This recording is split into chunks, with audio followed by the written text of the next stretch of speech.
ಸಮಸ್ತ ಕೇವಲಿಗಳಿಗೆ ಜಯವಾಗಲಿ. ಸಮಸ್ತ ಗುರುಗಳಿಗೆ ಜಯವಾಗಲಿ.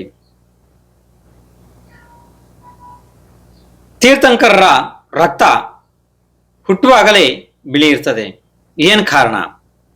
ಯಾವ್ದಾದ್ರು ಪ್ರಬಲವಾದ ಕಾರಣ ಬೇಕಲ್ವಾ? ನೋಡಿ,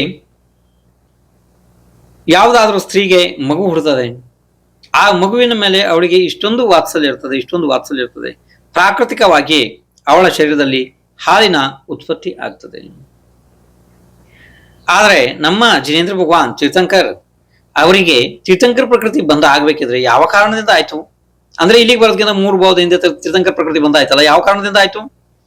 ಅವರಿಗೆ ಈ 3 ಲೋಕದ ಎಲ್ಲಾ ದುಃಖಿ ಸಂಸಾರಿ ಜೀವಗಳ ಮೇಲೆ ಇಷ್ಟೊಂದು ವಾತ್ಸಲ್ಯ, ಇಷ್ಟೊಂದು ಕರುಣೆ ಇವುಗಳನ್ನ ಯಾಗ ಮಾಡಿ ಈ ದುಃಖದಿಂದ ಉಳಿಸಬೇಕು ನಾನು ಅಂತ ಹೇಳಿ ಅಷ್ಟು ತೀವ್ರ ಸಂಕ್ಲೇಶ ಪರಿಣಾಮ ಮಾಡಿ ಅವರು ತೀರ್ಥಂಕರ ಪ್ರಕೃತಿ ಅವರಿಗೆ ಬಂದಾಗಿತ್ತು.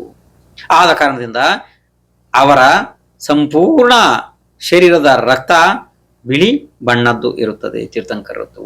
ಇದರ ಮಹತ್ವಪೂರ್ಣ ರಹಸ್ಯ.